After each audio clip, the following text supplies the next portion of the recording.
योग वासिष्ठ ग्रंथाचं चिंतन करताना यत् इह अस्ति तत् अन्यत्र, जे इथं आहे ते तुम्हाला अन्यत्र दिसेल, पण यत् न इह अस्ति, पण जे इथं नाही, न तत् क्वचित, ते आपल्याला बाहेर कुठेही दिसणार नाही. जे ज्ञानेश्वरी गाथ्यात आहे त्याचा अनुभव तुम्हाला बाहेर सगळीकडे येईल, पण जे ज्ञानेश्वरी गाथ्यात नाही त्याचा अनुभव येऊच शकत नाही, कारण ज्ञानेश्वरी गाथ्यात नाही असं काहीच नाही.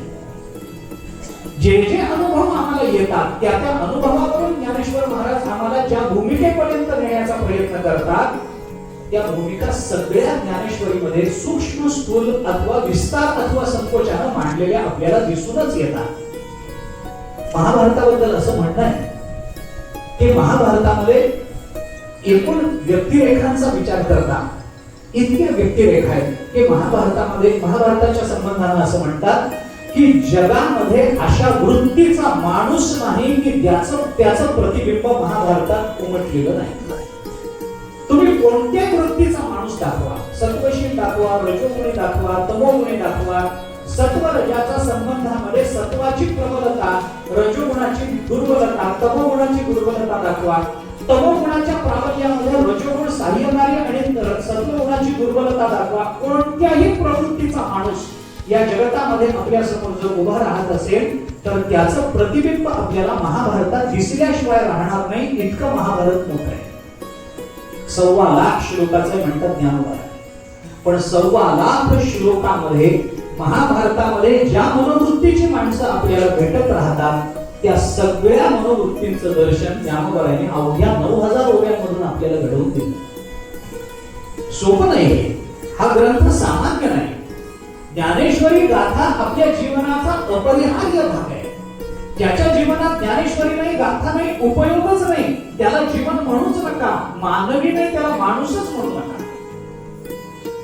विठ्ठल नाही जये देशी, ज्ञानोबा स्मशान भूमी ते परियसी, आहे की नाही? ज्या देशामध्ये विठ्ठल नाही ते स्मशान आहे असं ज्ञानोबा म्हणतात.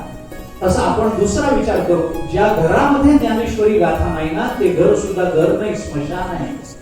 तिथं माणसं राहतच नाही, तिथं भूत राहतात. ज्या घरामध्ये ज्ञानेश्वरी नाही त्या घराला घर काय म्हणायचं?